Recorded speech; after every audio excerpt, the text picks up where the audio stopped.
recording, which is good. So all of you are being recorded now.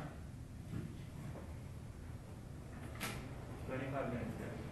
Yeah, actually now 24 minutes 45 seconds.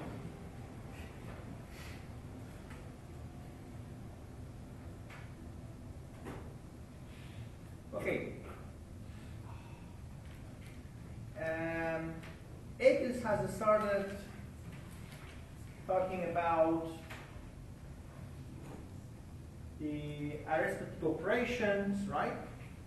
A little. Yeah, I know.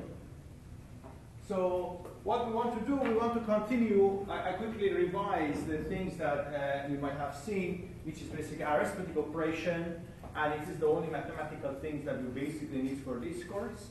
And after that, we will continue by talking about some very important operation called convolution. Have you seen this slide?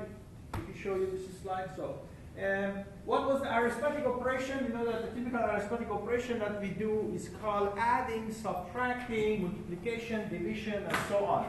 However, when we are dealing with image, things are slightly different. And if you remember, we said when we are talking about an image, it means that each pixel is an unsigned integer 8-bit, right? What does it mean, 8-bit?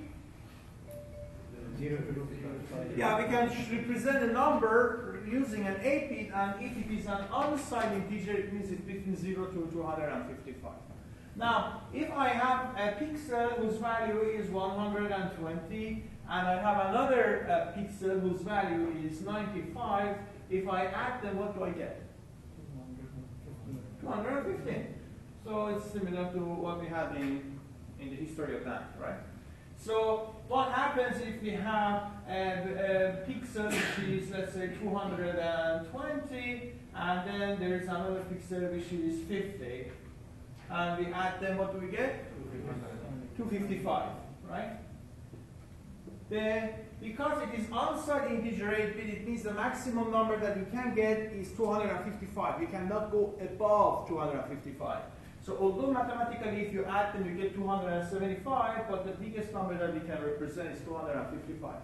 In other words, if you need to do real mathematics, you have to make sure that your image is not, your matrix is not unsigned integer 8-bit anymore. In other words, in the practical, you have to make sure that you are changing the type of the matrix that you have from an unsigned integer 8-bit to a float or whatever you need to do it.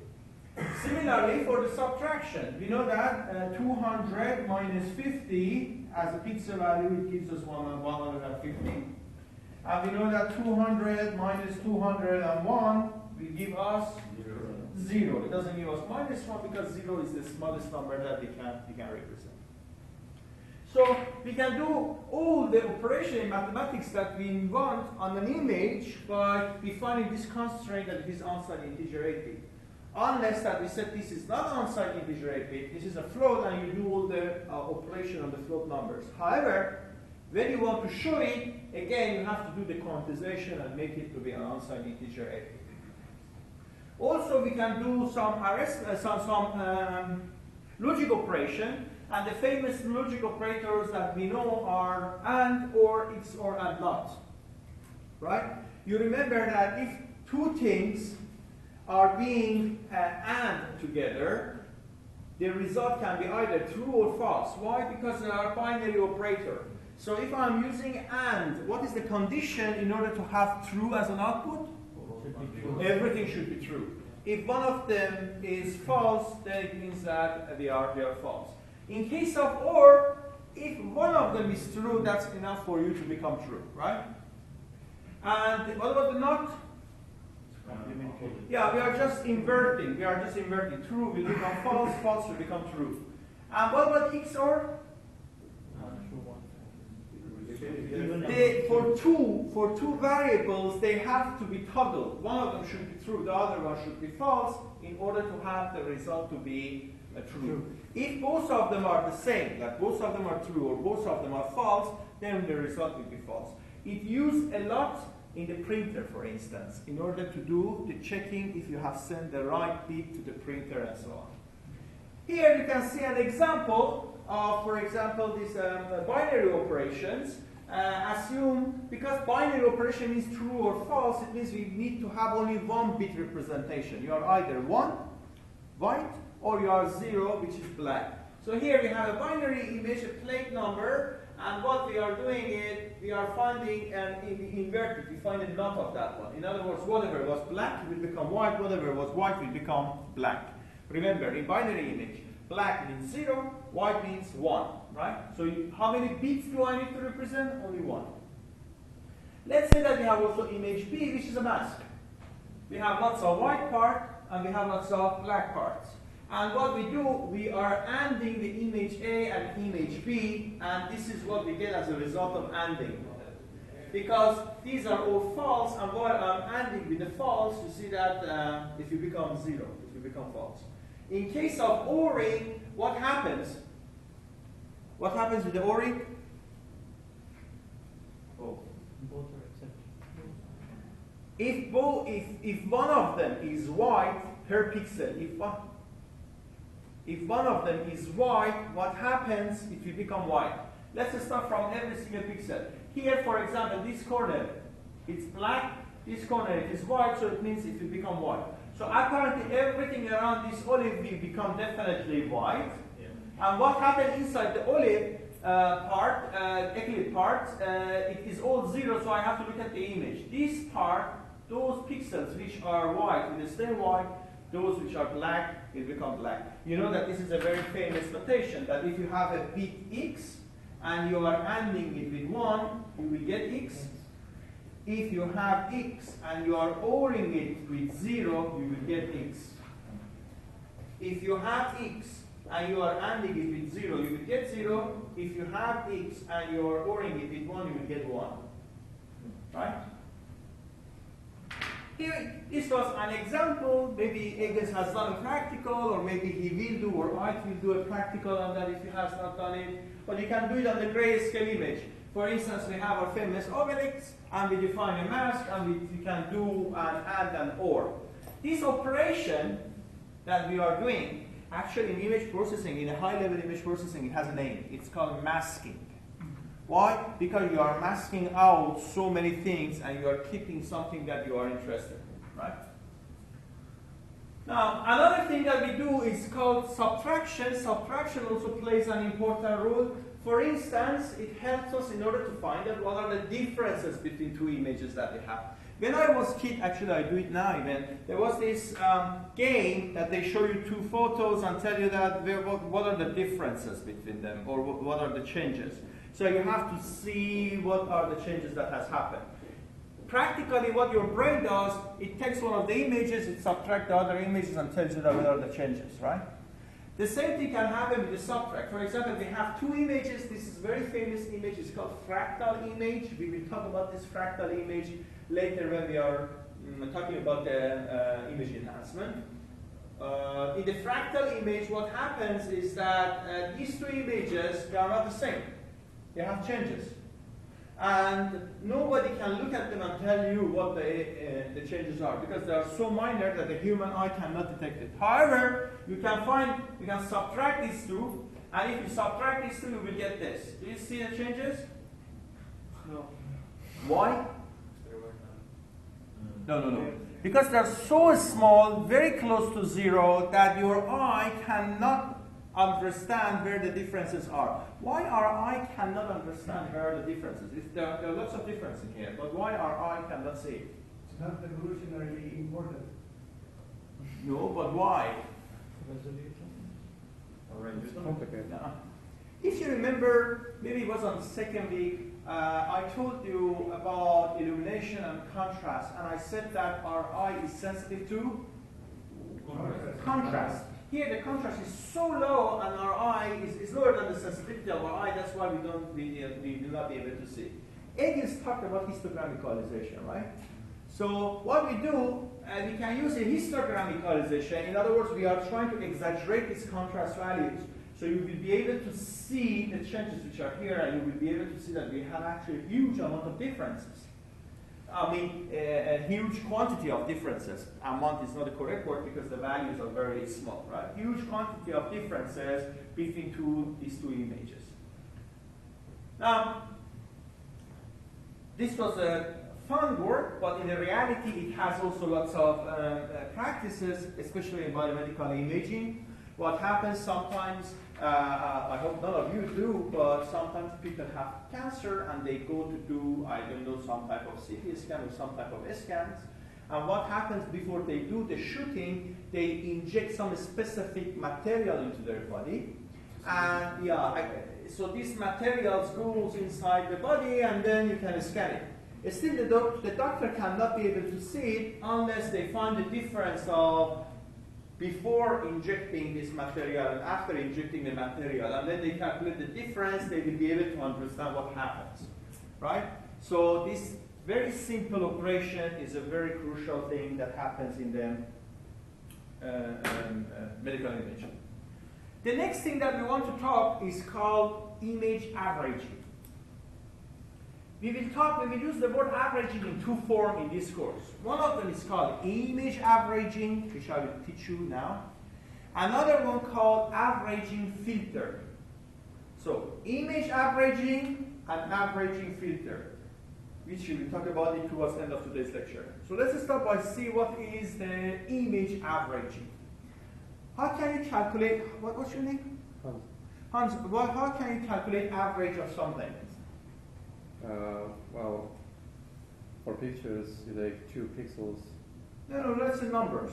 How can you average of numbers?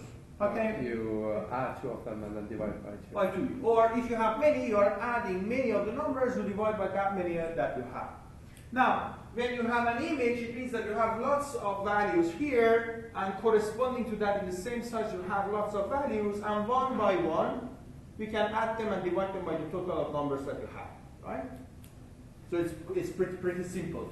So, and it's actually very fun. You can take your picture, right? You can take your picture, do slight changes on your face, and then add all of your 10, 20 picture with each other and divide them by 20. Then you will be able to see a ghost shape of your face. And this is a very, very well known. You know that there are lots of studies that they say that, the typical Estonian man looks like this. So they are taking like tens of thousands of Estonian man's photos. They average them, and they, of course, they kind of centralize them so all the eyes will sit in the same place and so on. And they say, okay, this is the typical Irish man look like. This is how a typical British man look like. But I mean, you can find lots of articles. In BBC, they usually have this type of things. So it's called a ghost image. So you can create your own ghost image. Why? Because you are just simply averaging it. Now, what will happen if you average lots of photos of yourself? You get the same result.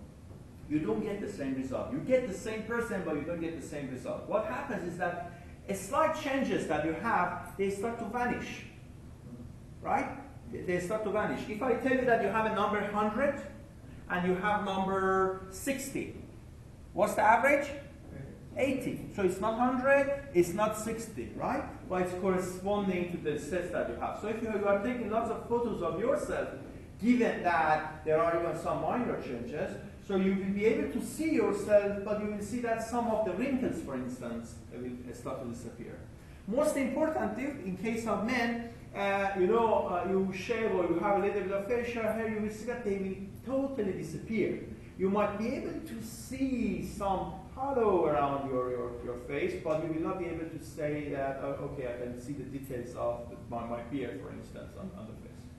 So what it means is that if you have some undesirable values inside your image, which we call them noise, you can get rid of them. So let's see that what are these undesirable values. We have something which is called noise. And we hate it. Right? It's a very bad thing. Unfortunately, it always exists and we cannot avoid it. So that's why that lots of scientists are working in order to reduce them, to minimize this stuff. Why we have them? Because you are taking a photo and you are sending it to your friend. So while you are sending it in this wireless channel, there will be lots of noise which will be added on top of your image. Now, We know that you are living in the city, so we know what type of noise exists. Lots of people try to denoise it. But sometimes what happens is that they are sending a Hubble telescope to the sky, right? And it takes a picture of some galaxies from thousands of miles away, and then it transmits it back. So there are huge amount of noise which are being added into it. So removing those type of noise is very, very crucial, because it has more type of noise that you are sending it to the WhatsApp or to whatever email to somebody else. But luckily, the noise that usually we have is a noise which has mean 0. So noise is like a random number. We don't know what it is, but we know that if I have infinity many of them, and I find the average of them, I will get 0. Okay? You don't know what it is exactly, but you know the nature of it. So this is the good thing about a noise. Most of the time, you don't know what it is, but we know what is its nature. So I have a noise, which is a random number and always come on top of my photos. But I know if I have infinity many of them, I can average them and I can get rid of it. Keep this one in your mind. The next argument is this. If I have number 5, and I have number 5, and I have number 5, and I have another 5, and I have another 5, what's the average? 5, right? So, this is one dimension. Let's increase the dimensionality. If I have this, and I have exactly this without any changes, and I have exactly this without any changes, what's the average of these three? It's exactly the same. Why? Because there is no changes. How can I get it? You know, burst photos that you have, for example, your iPhone, you hold it, it goes like, I don't know, 100 photos per second, right? So you practically do not have any chance of doing any changes. So you can have lots of this one, which when you average it, you get exactly the same. Now imagine that you do infinity many of them, right? And on top of each of them, you are adding noise with a mean 0.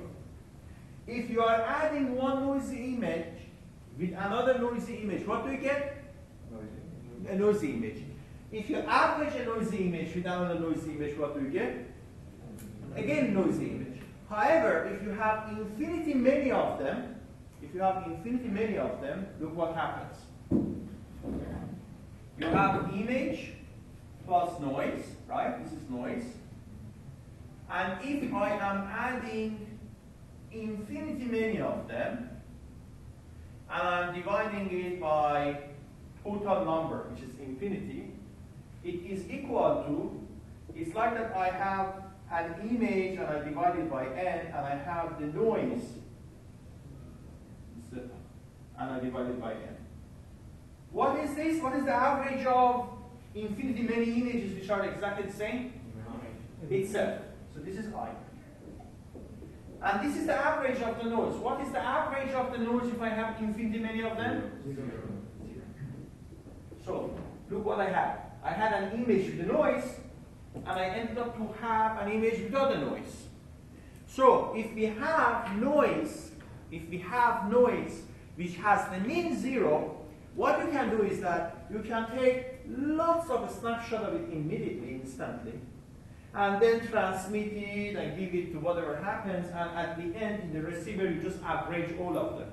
And you see that the noise will disappear. This has huge application in remote sensing.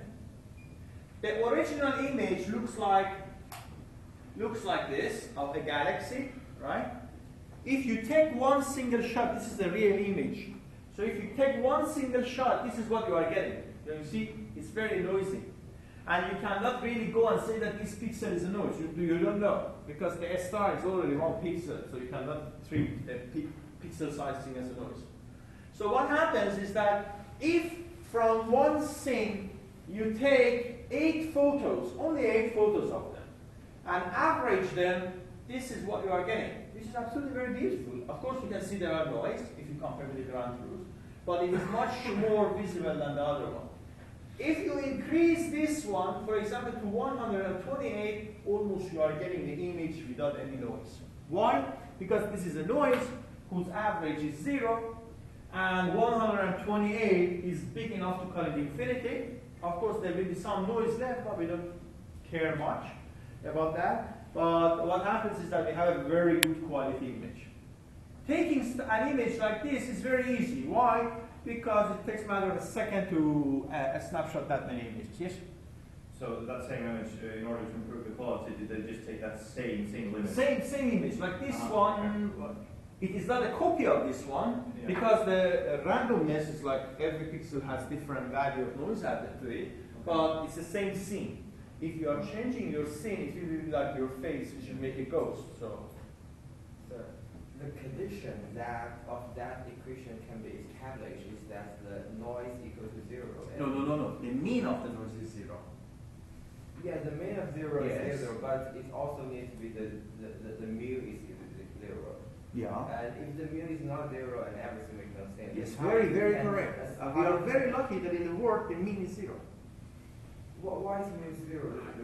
When you meet God, Because ask him. you mentioned before that the white we can consider it as the Yeah, line. but let me know. You are right.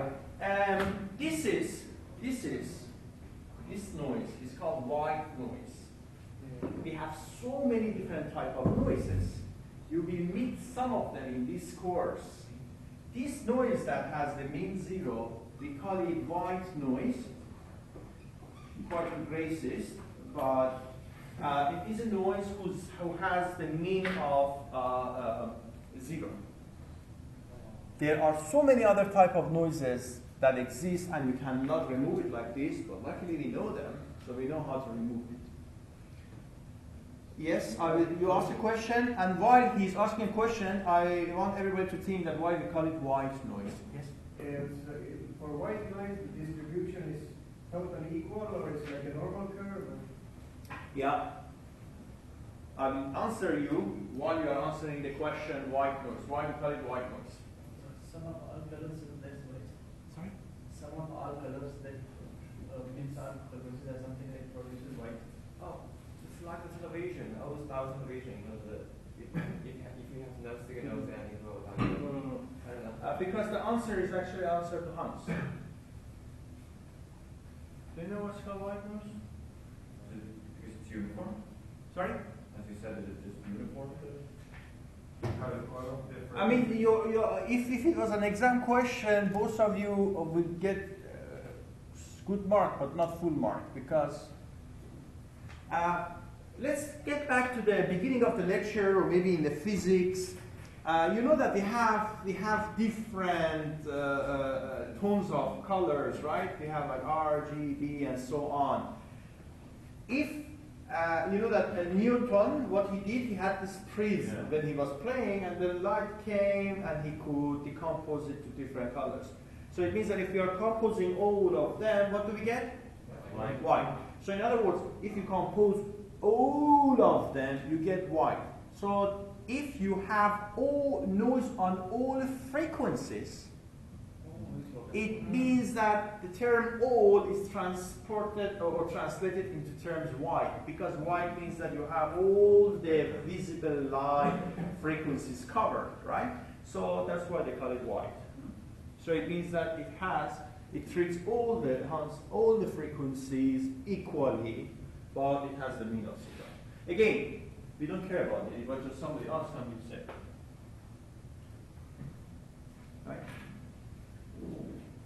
So we have the mean 0.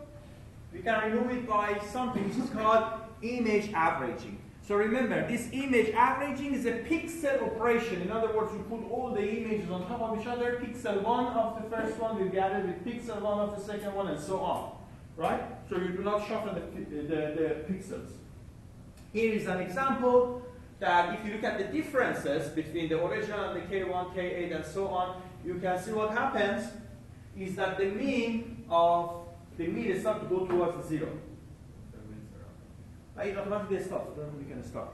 Did you start this one? No. Yeah, just press that button. Is it on? The red light.